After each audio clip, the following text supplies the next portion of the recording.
Within the last few days, there have been two really interesting separate stories that have come out about how Biden's big money donors are freaking out about him not winning the presidential nomination and their donations going to waste. I mean, if you had a lick of political sense, you would have realized that probably, but nevertheless, this comes on the heels of Biden's meager Q3 fundraising, in which he lagged far behind Bernie, far behind Elizabeth Warren, and even Buttigieg, Pete Buttigieg of South Bend, Indiana. Eesh.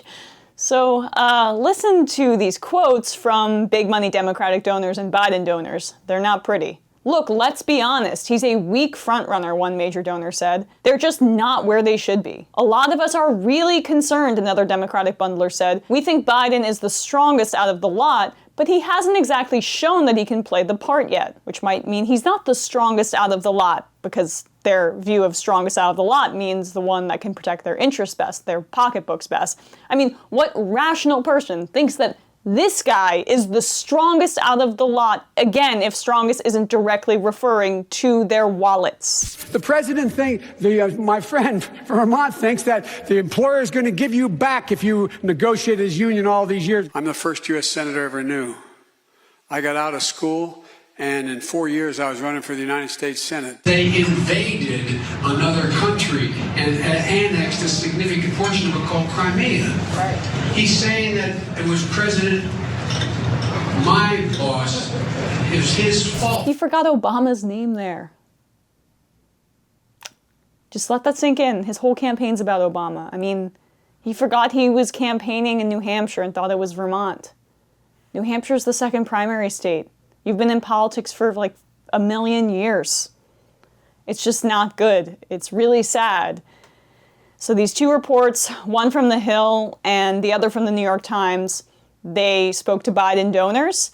The one from the New York Times was especially interesting because it talked about this emergency retreat that Biden's big donors went on in Philadelphia, about how they could scramble more money together for him. Remember, this is important.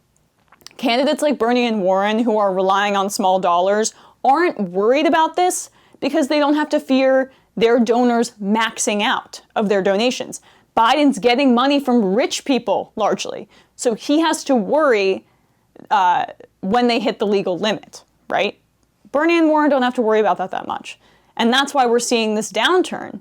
And Buttigieg also is seeing it because he's relying on the same thing, but it's super pronounced for the front-runner Biden. While some Biden donors were downbeat about the financial figures, Mr. Biden's slip in the polls and the onslaught from Mr. Trump, the Biden loyalists described a sense of almost burden and responsibility. That's a great sign. If Mr. Biden is to compete financially with the online windfalls of Mr. Sanders and Ms. Warren, several donors said they believe it would be on the shoulders of the bundlers assembled there. Bundlers are people who get money from other rich people, host fundraisers, and then give it to the candidate. So like, they probably have maxed out already. They're just trying to get other rich people to donate. And again, note that they're not saying it's on the shoulders of regular people. They're saying it's from mega rich donors. Biden himself addressed the several dozen donors who came to the retreat on Saturday, rallying them for 45 minutes about the months ahead, people there said. The campaign kept the session with Mr. Biden behind closed doors,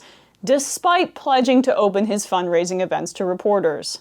You would think the media would be angrier about that, maybe want to talk about how he's lying to our faces openly, but they don't really care about the corruption. Biden donors, Biden himself, they're freaked out. But think about this. Money is supposed to be the thing that Biden has going for him because he gets money from rich people. That's not even going for him now. That's how bad of a sign this is for him. I'm trying not to be gleeful. I just think he's a really bad candidate, so it's good for the country, but he can't get it online. He cut pretty much virtually all of his online advertising for fundraising. He's maxed out his rich donors. And so now they're having to like buck up and get money from other rich people because they fear what they see as inevitable. And what I see as inevitable is a collapse from Joe Biden because he's not saying anything. If he had a compelling message, if he was a compelling politician for this time, he could ride out this rough patch. The Sanders campaign has had rough patches, and Bernie is able to sustain and grow in many instances because of his compelling message and his support base being so strong. He has a base that isn't going anywhere. Biden's base is so soft, it could go to anywhere. It could go to Kamala Harris, it could go to Buttigieg, it could go to Timbuktu. I don't even know. But it's not hard support. It's soft. And we're seeing that because the reason they're freaking out is they know the enthusiasm isn't there, and money from big donors was supposed to be his advantage in this race. It's not a political advantage, certainly, but it might have been one that could get him, buoy him enough in terms of visibility. Now it's turning out that it's not even that advantage either. So yikes. But Biden donors have a right to be worried. And if it's Warren and Sanders who are the nominees as well, or who are vying for the frontrunner position, they have another thing to be worried about there too.